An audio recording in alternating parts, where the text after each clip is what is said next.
Hello students, आज हम लोग गुट निरपेक्षता के विषय में बात करेंगे। द्वितीय विश्व युद्ध के पश्चात द्विध्रुवीकरण के कारण एक नई नीति का जन्म हुआ था जिसे गुट निरपेक्षता का नाम दिया गया। इस नीति का जन्म एशिया और अफ्रीका में जो नव जागरण हुआ उसका परिणाम कहा जा सकता है। और द्वितीय विश्व युद्ध के बाद जो बाइपोलर विश्व बना उसमें अपने आप को पोलराइजेशन से अलग रखने के लिए एशिया अफ्रीका के देशों ने इस नीति को अपनाया। चूंकि उन्होंने गुटों से अलग रहने की नीति को अपनाया था, इसलिए इसे गुट निरपेक्षता की नीति कहा गया। गुट निरपेक्षता की नीति सैन्य समझौतों और शीत युद्ध से अलग रहने की नीति रही है। और ये देखा जा सकता है कि इसका जो विकास हुआ वो विदेश नीति के रूप में हुआ। जो 1940 के दशक में जो देश स्वतंत्र हुए, प्रायः उनके द्वारा इसको अपनाया गया, क्योंकि इसी समय द्वितीय विश्व युद्ध का भी अंत हुआ था। और इसलिए उन्होंने अपनी विदेश नीति इस प्रकार की अपनाई कि वे किसी भी गुट में शामिल न हो। और धीरे धीरे इस नीति ने एक आंदोलन का रूप धारण किया। जब कई देशों ने इसे अपनाया तब इसने आंदोलन का रूप धारण कर लिया। गुट निरपेक्षता की कोई ऐसी औपचारिक परिभाषा तो नहीं की जा सकती है, लेकिन इसके कई अर्थ दिए गए हैं। एक तौर पे इसको सकारात्मक तटस्थता कहा गया, पॉजिटिव न्यूट्रलिज्म कहा गया। नेहरू जी ने इसे गुटों से अलगाव, स्वतंत्र नीति, शांति की सकारात्मक नीति यानी पॉजिटिव पॉलिसी ऑफ पीस जैसे शब्द के रूप में इसको का बताया। इनफैक्ट 1953-54 में पहली बार इस शब्द का प्रयोग वी.के. कृष्ण मेनन, जो भारत के रक्षा मंत्री थे, उन्होंने संयुक्त राष्ट्र संघ में इसका प्रयोग किया। गुट निरपेक्षता के संबंध में कई शब्द प्रचलित हैं, जैसे इसको अलगाववाद भी कह दिया जाता है, आइसोलेशनिज्म, अप्रतिबद्धता या नॉन कमिटमेंट भी कहते हैं। कुछ लोगों ने इसे तटस्थता के रूप में देखा, न्यूट्रलिटी के रूप में, तो कुछ ने तटस्थीकरण या न्यूट्रलाइजेशन के रूप में, और कुछ ने एक पक्षवाद या यूनिलेटरलिज्म के रूप में देखा, और कईयों ने इसे असंलग्नता या नॉन इन्वॉल्वमेंट के रूप में देखा। लेकिन गुट निरपेक्षता इन सब से कुछ भिन्न है। न तो ये अलगाववाद है, आइसोलेशन की पॉलिसी नहीं है, क्योंकि जिन देशों ने इस नीति को अपनाया उन्होंने विश्व राजनीति से अपने आप को अमेरिका की तरह अलग नहीं कर लिया, बल्कि उन्होंने राजनीति जो ग्लोबल पॉलिटिक्स थी उसका हिस्सा बना रहना स्वीकार किया। नॉन कमिटमेंट भी नहीं है। नॉन कमिटमेंट का तो मतलब ये हो गया कि ये नीति राज्य को प्रेरित करती है कि वो किसी एक गुट के प्रति कमिट नहीं होगी, चाहे वो साम्यवादी ग्रुप हो या पूंजीवादी गुट हो। न्यूट्रलिटी का मतलब कि विश्व में कुछ भी घटता रहे, जिस देश के द्वारा इसे अपनाया गया, गुट निरपेक्षता को अपनाया गया, वो कोई प्रतिक्रिया नहीं करेगा। तटस्थीकरण, हमेशा तटस्थ रहना, बिना किसी रिएक्शन के रहना। यूनिलेटरलिज्म यानी एक गुट का साथ देते रहना। नॉन इन्वॉल्वमेंट भी ये नहीं है, क्योंकि ये जो जितने भी शब्द अभी लिए गए ये सब निगेटिव, नकारात्मक शब्द हैं। यानी इसमें ये कहा गया है कि क्या नहीं किया जाता है, जबकि गुट निरपेक्षता वह नहीं है। गुट निरपेक्षता एक सकारात्मक शब्द है। ये इन्वॉल्वमेंट के लिए, संलग्नता के लिए मना नहीं करती है, बल्कि ये कहती है कि दोनों गुटों के बीच में एक सेतु बनाने का कार्य करना, दोनों गुटों में जो सही है उसका साथ देना। अलगाववाद भी नहीं है, तटस्थता भी नहीं है, एक पक्षवाद भी नहीं है, बल्कि ये सही का साथ देने के पक्ष में है। इसलिए ये सारे ही शब्द गुटनिरपेक्षता को सही तरीके से डिफाइन नहीं करते हैं। गुटनिरपेक्षता अंतर्राष्ट्रीय राजनीति से परे रहने, तटस्थ बनने या अप्रतिबद्ध होने की नीति नहीं है, बल्कि अंतर्राष्ट्रीय मुद्दे पर सही और गलत के आधार पर सही का साथ देने की नीति है। यह अंतर्राष्ट्रीय राजनीति में सक्रिय भागीदारी पर बल देती है। जॉर्ज लिस्का के अनुसार किसी विवाद में यह जानते हुए कि कौन सही है और कौन गलत, किसी का पक्ष न लेना तटस्थता है, लेकिन गुटनिरपेक्षता का अर्थ है सही और गलत में भेद करके सदैव सही नीति का समर्थन करना। एम.एस. राजन के शब्दों में, specifically and negatively, non alignment is the rejection of military or political alliances. Positively, it means taking of ad hoc decisions on international problems as and when they come up according to the merits of each case. तो समय के अनुसार, case के अनुसार सही और गलत को देखकर कुछ निर्णय लेना, ये हम गुटनिरपेक्षता का अर्थ के रूप में देखते हैं। विशेष रूप से जो पश्चिमी विद्वान हैं, उन्होंने गुटनिरपेक्षता का एक गलत अर्थ प्रचारित कर दिया और उन्होंने इसे एक नकारात्मक नीति के रूप में बताया। पश्चिम जो विश्व था वो गुटनिरपेक्षता को बड़ी संशय की दृष्टि से देखता था और एक लंबे समय तक इसको एक छद्म नीति माना गया और इसलिए उन्होंने इसको ये माना कि ये गुटों और गुटबंदियों का निषेध करती है, लेकिन वास्तव में ऐसा नहीं है। और गुटनिरपेक्षता का जो सकारात्मक पक्ष है उसको हमें देखना चाहिए। ये एक ऐसी नीति है जो नेशनल इंटरेस्ट को प्रमोट करती है। In fact it may be called as enlightened national interest, और ये राष्ट्रवाद और अंतर्राष्ट्रवाद के बीच का एक संश्लेषण है जहाँ पर नेशनल इंटरेस्ट भी सर्व हो रहा है और साथ ही साथ अंतर्राष्ट्रीय राजनीति का भी पालन हो रहा है। तो गुटनिरपेक्षता राष्ट्रीय हित की पूर्ति के साथ साथ विश्व समुदाय के हितों को भी पूरा महत्व देती है। गुटनिरपेक्षता की नीति 1940 और 1950 के दशकों में मुख्यतः विकसित हुई और धीरे धीरे इसने एक आंदोलन का रूप धारण कर लिया। 1947 में दिल्ली में एशियन रिलेशंस कॉन्फ्रेंस हुई जहां पर इसका आरंभ हुआ। इसके बाद सेकंड जो एशियाई संबंध सम्मेलन दिल्ली में 1949 में हुआ और उसके साथ एशियाई शक्ति सम्मेलन एशियन पावर कॉन्फ्रेंस कोलंबो में 1954 में, और फिर पहला Afro Asian conference Bandung Indonesia में हुआ 1955 में। इन सब ने नॉन अलाइनमेंट को एक गति प्रदान की और इसने एक आंदोलन के रूप में जन्म ले लिया।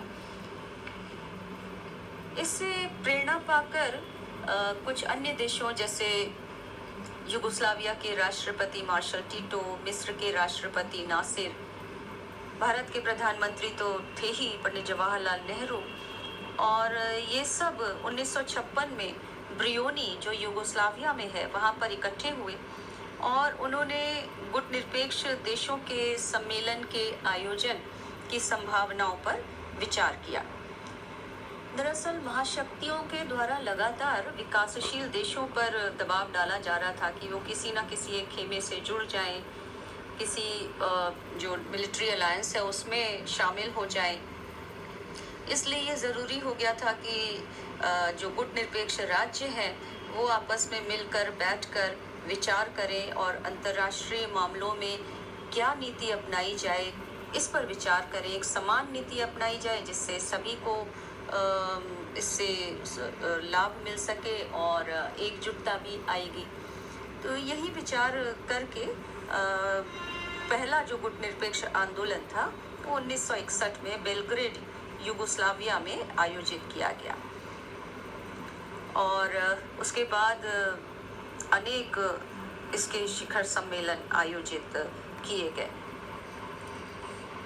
पहला जो गुटनिरपेक्षता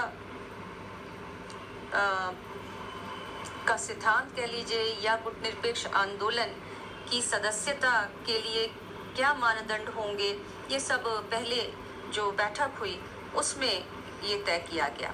और सेकंड जो सम्मेलन हुआ उसमें आंदोलन का जो इंस्टीट्यूशनल स्ट्रक्चर होगा वो तय किया गया। तो कौन गुटनिरपेक्ष आंदोलन में शामिल होगा, यानी what is the criteria of membership of non align movement. तो उसके लिए 5 मानदंडों को, क्राइटेरिया को तय किया गया। पहली बात कि वो देश जो स्पष्ट रूप से शांतिपूर्ण सह अस्तित्व यानी पीसफुल कोएग्जिस्टेंस और गुटनिरपेक्षता के आधार पर इंडिपेंडेंट फॉरेन पॉलिसी, स्वतंत्र विदेश नीति को अपना रहे हो। दूसरा मानदंड था कि वे देश जो उपनिवेशवाद और साम्राज्यवाद का विरोध करते हों। तीसरी बात कही गई, जो किसी भी सैनिक गुट या संधि का सदस्य नहीं हो। चौथी बात कही गई कि उस देश के किसी महाशक्ति के साथ द्विपक्षीय सैनिक संधि या समझौते न हो, बायलेटरल कोई उसने मिलिट्री ट्रीटी न की हो। और सबसे आखिर में कि उस राज्य ने सैनिक अड्डे अपनी सीमा के अंदर बनाने की अनुमति किसी अन्य महाशक्ति को न दी हो। ये 5 अगर मानदंड पूरे हो रहे हैं तो वह देश गुटनिरपेक्ष आंदोलन की सदस्यता प्राप्त कर सकता है। यद्यपि ये मानदंड बनाए गए लेकिन इसमें कुछ लचीलापन भी रहा और ये देखा गया कि आंदोलन में ऐसे भी देश शामिल थे जिन्होंने सैन्य संधियां की, जिन्होंने सुपर पावर्स को, ग्रेट पावर्स को अपने यहाँ सैनिक अड्डे प्रदान किए, जो सैनिक संगठनों के सदस्य भी थे। और ये भी देखा गया कि ये कुछ ऐसे भी देश इसमें शामिल हुए जो महाशक्तियों के ऊपर आर्थिक और राजनीतिक रूप से निर्भर थे। पाकिस्तान, सऊदी अरब, साइप्रस, सीरिया, लीबिया और कई लैटिन अमेरिकन कंट्रीज इसका उदाहरण कहे जा सकते हैं।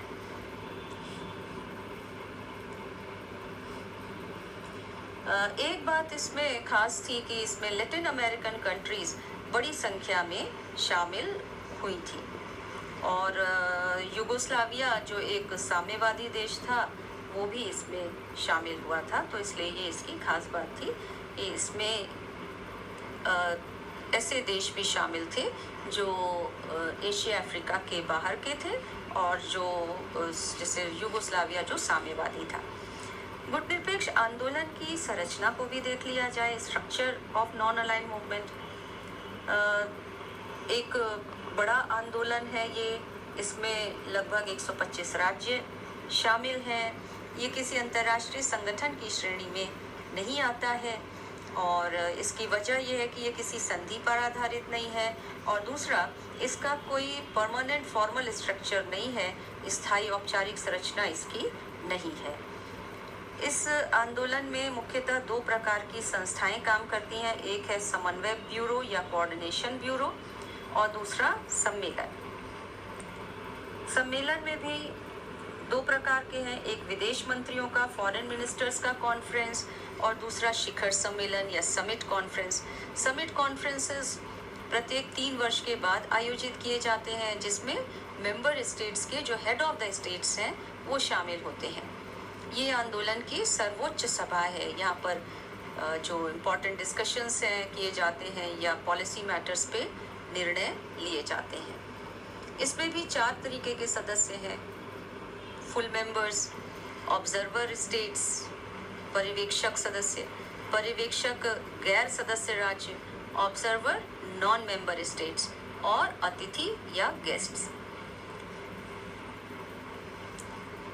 इस आंदोलन के अनेक शिखर सम्मेलन आयोजित किए जा चुके हैं। 1983 में इसका सम्मेलन भारत में आयोजित किया गया था जब भारत की प्रधानमंत्री श्रीमती इंदिरा गांधी ने फिडेल कास्ट्रो जो क्यूबा के राष्ट्रपति थे उनसे इसका कार्यभार लिया था। तो ऐसे अनेक इसके सम्मेलन आयोजित किए गए हैं जिनमें महत्वपूर्ण बातों पर चर्चा की गई है। क्या महत्वपूर्ण बातें हैं गुटनिरपेक्ष आंदोलन के, क्या उद्देश्य है, गोल्स क्या है नॉन अलाइन मूवमेंट के? तो जैसा हम लोगों ने देखा कि गुटनिरपेक्ष आंदोलन में कई देश शामिल हैं। नतीजा ये कि ये एक बहुउद्देशीय आंदोलन है। इट हैज़ मेनी गोल्स, और ये जो उद्देश्य है ये दिखाते हैं कि इसने कैसे धीरे धीरे विकास किया है। सबसे पहला जो इसका गोल है वो है शांति, पीस।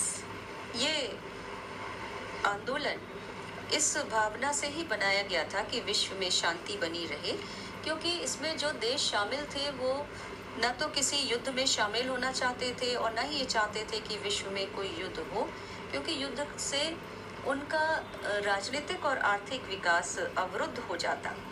और इसलिए उन्होंने शांति पर बल दिया। दोनों गुटों के बीच में जो समस्याएं हैं उसको हल करने के लिए भी उन्होंने बातचीत की बात पर जोर दिया। आंदोलन का मानना था कि शांति साध्य भी है और साधन भी। साध्य के रूप में ये उन उपायों की खोज से संबद्ध है जो अगर युद्ध को समाप्त न कर सके तो कम से कम उन्हें टाल दें। और साधन के रूप में शांति का अर्थ है आर्थिक विकास और राजनीतिक स्थिरता, क्योंकि अगर ये दोनों होंगे तो वैश्विक शांति स्थापित की जा सकेगी। तो आंदोलन का ये एक प्रमुख उद्देश्य रहा। आगे जाकर इसने तनाव शैथिल्य के लिए भी कार्य किया, द्विता के लिए भी कार्य किया। शीत युद्ध के काल में दोनों पक्षों के बीच में सुलझाव कराने का और शांति की प्रक्रिया को आरंभ करने का। इसमें शामिल देशों का सह अस्तित्व पर विश्वास था। पीसफुल कोएग्जिस्टेंस, शांतिपूर्ण सह अस्तित्व पर ये विश्वास रखते थे और ये चाहते थे कि विश्व के देश साथ में रह सकते हैं। शांतिपूर्ण कोएग्जिस्टेंस, शांतिपूर्ण जो कंपटीशन है, पीसफुल कंपटीशन, इस पर इनका ध्यान था। नेचुरली ये डिसआर्मामेंट पर भी बल देता था आंदोलन। ऑफ कोर्स विकासशील देशों के लिए आर्मामेंट एक महंगा सौदा था और इसलिए इनका मानना था इस आंदोलन में शामिल देशों का कि डिसआर्मामेंट के रास्ते को अपनाना ज़रूरी है। शस्त्रों के उत्पादन, भंडारण, उनकी खरीद फरोख्त, इन सब पर जो व्यय किया जाता है वो किसी भी राज्य के जो रिसोर्सेज हैं उनको टैक्स करता है और उस देश की आर्थिक प्रगति में बाधा पहुंचाता है। जो मूलभूत ज़रूरतें हैं वो नहीं पूरी हो पाती हैं, जैसे एजुकेशन और हेल्थ, ये नहीं पूरी हो पाती। इसके अलावा शस्त्रों की वजह से अंतर्राष्ट्रीय तनाव पैदा होता है, असुरक्षा उत्पन्न होती है, ये एक रेस को जन्म दे देता है और पर्यावरण को भी इससे नुकसान पहुंचता है।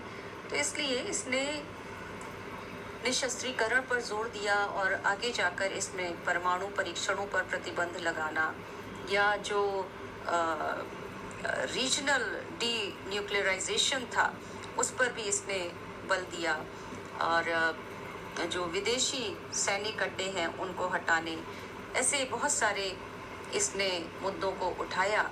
यहाँ तक कि रासायनिक और जो जैव युद्ध है उनका भी निषेध करने पर इसने बल दिया।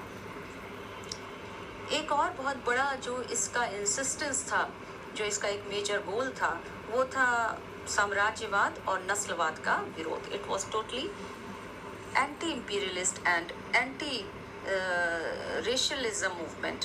ये किसी भी प्रकार के साम्राज्यवाद और नस्लवाद का विरोध करता था। इसने दरअसल एशिया अफ्रीका के उन देशों जो अभी भी साम्राज्यवाद के अधीन थे उन्हें मुक्त कराने के लिए भी खूब आवाज़ उठाई, विशेष रूप से यूएन के अंदर, जहाँ एक देश की आवाज़, मतलब जो ये देश थे वो विकासशील थे इसलिए इनकी आवाज़ बहुत ज़्यादा नहीं सुनाई देती, इसलिए इन्होंने एकजुट होकर नॉन अलाइन मूवमेंट के बैनर के तले अपनी सामूहिक आवाज़ को उठाया जिससे उसको सुना जा सके। तो साम्राज्यवाद और नस्लवाद, इसका विरोध इनके द्वारा किया गया और हमने अभी देखा कि कैसे वो जो 5 मानदंड थे किसी भी देश के इसमें शामिल होने के लिए, उनमें एक ये भी था कि साम्राज्यवाद और उपनिवेशवाद का विरोध करना। इसके द्वारा जो मुक्ति संग्राम चल रहे थे विभिन्न देशों में, विशेष रूप से अफ्रीका में, उसको भी समर्थन प्रदान किया। इसमें मैं नामीबिया का नाम लेना चाहूँगी, जहाँ स्वापो को इसने समर्थन दिया, और इसी तरीके से अंगोला में जो मुक्ति आंदोलन चल रहा था उसको समर्थन दिया, या जो फिलिस्तीन में चल रहा था तो PLO को भी इसने समर्थन प्रदान किया। इसने न्यू इंटरनेशनल इकोनॉमिक ऑर्डर पर भी बल दिया। 1950 और 60 के दशक में गुटनिरपेक्ष आंदोलन मुख्य रूप से स्वाधीनता और समानता प्राप्ति के राजनीतिक लक्ष्य से जुड़ा हुआ था।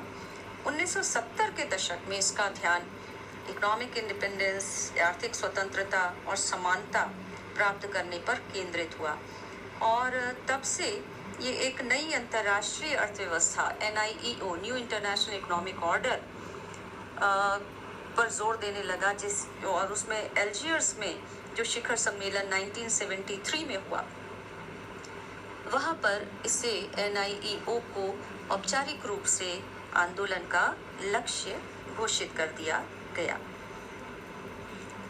इस घोषणा का कारण ये था कि ये देखा जा रहा था कि जो देश स्वतंत्र हुए थे उपनिवेशवादी ताकतों से, अब वो नव उपनिवेशवाद के आर्थिक शोषण के शिकार हो रहे थे, और स्वतंत्र होने के बाद भी ये अपने जो अभी तक जो इनके इंपीरियलिस्ट मास्टर्स थे उनके ऊपर आर्थिक रूप से निर्भर हो रहे थे, और इसलिए न्यू इंटरनेशनल इकोनॉमिक ऑर्डर, नव उपनिवेशवाद का विरोध इत्यादि पर बल दिया गया। इसी समय ब्रेटन वुड्स में जो कॉन्फ्रेंस हुई थी 1944 में, उसका भी के जो सिद्धांत थे वो विकसित देशों के द्वारा प्रचारित किए जा रहे थे, और ये देखा गया कि ये सिद्धांत बड़े बायस्ड थे, और ब्रेटन वुड्स व्यवस्था ने गरीब और अमीर राज्यों के बीच जो आर्थिक दूरी थी उसको बढ़ा दिया था। तो जो गुटनिरपेक्ष देश थे, जो पहले से ही विकासशील थे, जो गरीब देश थे ये, और ये कैसे अपना आर्थिक विकास करें, आधुनिकीकरण करें, इसके लिए इन्होंने ये कोशिश की कि एक नए इंटरनेशनल इकोनॉमिक ऑर्डर को बनाया जाए, और आपस में एक दूसरे के साथ एकजुट होकर इस कार्य को किया जाए। एक तरह से इसमें जो राज्य शामिल थे वो ज़्यादातर विकासशील थे, तो दक्षिण संवाद पर इसने बल देने का काम किया। आगे जाकर इसने न्यू इंटरनेशनल इंफॉर्मेशन ऑर्डर पर भी बल दिया, यानी जो सूचना साम्राज्यवाद, इंफॉर्मेशन इंपीरियलिज्म और कल्चरल इंपीरियलिज्म, सांस्कृतिक साम्राज्यवाद था, उसका भी उसने 1970 के दशक में विरोध किया, और कोशिश ये की कि जो मोनोपोलाइजेशन हो गया है सूचना के साधनों का, उसको ये तोड़ सके, ब्रेक कर सके, क्योंकि इंफॉर्मेशन इज पावर, ये बात रियलाइज की जा रही थी। और ये देखा गया कि जो पश्चिमी एजेंसियां थी वो उनके जो सूचना के स्रोत थे विकासशील राज्य उन पर निर्भर थे, जिसकी वजह से उनका शोषण हो रहा था। तो सूचना एवं संचार के ट्रांस नेशनलाइजेशन के गंभीर सांस्कृतिक परिणाम भी हैं, घरेलू संस्कृति उससे प्रभावित होती है। तो इन सब को रोकने के लिए एल्जियर्स में इसको भी नॉन अलाइन मूवमेंट के उद्देश्यों में शामिल कर लिया गया। अगला जो महत्वपूर्ण गोल था इसका, जो आज भी इसको रेलेवेंट बनाता है, वो है पर्यावरण संरक्षण, एनवायरमेंट प्रोटेक्शन। आज तो हम क्लाइमेट चेंज पर बहुत चिंतित होते हैं और इस पर बहुत बातचीत भी की जा रही है। पिछले लगभग 25 सालों में क्लाइमेट चेंज ने, पर्यावरण के ह्रास ने पूरे विश्व को चिंतित किया है। और चाहे वो पानी हो, चाहे वो वायु हो, चाहे वो स्पेस हो, चाहे वो धरती हो, इन सब का जो क्षरण हो रहा है, उसको लेकर जो चिंताएं 50 साल पहले प्रकट की जा रही थी, आज हम उनके बहुत करीब पहुंच गए हैं। और मनुष्य ने जिस तरीके से परमाणु शस्त्रों का निर्माण किया है, जैसे उसने अपने लाभ के लिए अत्यधिक दोहन किया है पृथ्वी का, उसका नतीजा क्या है कि पर्यावरण में निरंतर ह्रास हुआ है। और in fact we are face to face with an ecological catastrophe. तो आज हम एक जो पर्यावरणीय प्रलय है, उसका सामना कर रहे हैं। और इसीलिए 1986 में गुटनिरपेक्ष आंदोलन ने जब हरारे सम्मेलन हुआ, तो वहाँ पर्यावरण संरक्षण को एक लक्ष्य के रूप में स्वीकार किया गया। और पर्यावरण का जो डिग्रेडेशन हो रहा है, उसका विकासशील राज्यों के लिए गंभीर निहितार्थ है, इम्प्लीकेशंस है। और उत्तर दक्षिण यानी जो विकसित और विकासशील देश हैं, नॉर्थ साउथ स्टेट्स हैं, उनके बीच विकास की अवस्थाओं में पाया जाने वाला अंतर इस समस्या का एक प्रधान कारण है। गरीबी और पर्यावरण जो डिग्रेडेशन है, उन दोनों का आपस में गहरा संबंध है, क्योंकि विकासशील देशों में अभी भी टेक्नोलॉजी का विकास बचा हुआ है, और जो पुरानी टेक्नोलॉजी है उससे पर्यावरण का क्षरण हो रहा है, ऐसा माना जाता है। तो जो धनी राज्य है, जो विकसित देश हैं, उनको पर्यावरण प्रदूषण के लिए ज़्यादा उत्तरदायी माना जाता है, क्योंकि उन्होंने जिस तरह से अभी तक दोहन किया और प्राकृतिक संसाधनों को नुकसान पहुंचाया, उससे वातावरण बड़ा प्रदूषित हुआ। लेकिन अब ब्लेम गेम खेलने का समय तो नहीं है, और ये एक सामूहिक कार्यवाही की ज़रूरत है, जहां विकसित और विकासशील देश ईमानदारी से अपनी अपनी जिम्मेदारियों को तय करें। तो इस पर बहुत विचार करने की आवश्यकता थी, और इसीलिए गुटनिरपेक्ष आंदोलन ने इसे अपने एक मुद्दे के रूप में अपनाया, क्योंकि it is again creating two groups. एक तरफ जो नॉर्थ स्टेट्स हैं, जो पर्यावरण क्षरण के लिए कहीं ज़्यादा जिम्मेदार हैं, और दूसरी तरफ जो विकासशील देश हैं, जिन्हें अभी विकास करना है, जिनके लिए विकास को रोकना संभव नहीं है। और ऐसे में पर्यावरण संरक्षण की जो जिम्मेदारी है, यदि इनके ऊपर ज़्यादा पड़ती है, तो इनका विकास का क्या होगा। ये एक बड़ी बहस है between development and environment climate degradation.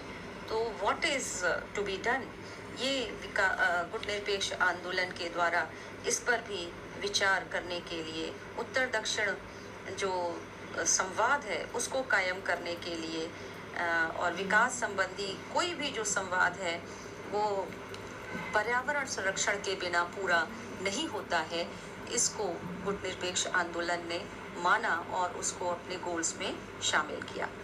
इसके अलावा गुटनिरपेक्ष आंदोलन का एक अन्य गोल जो आगे जाकर इसमें शामिल हुआ, वो था इस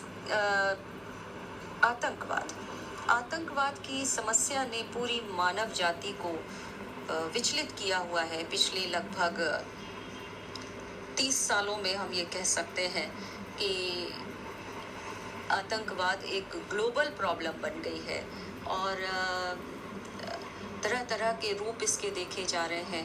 स्टेट स्पॉन्सर्ड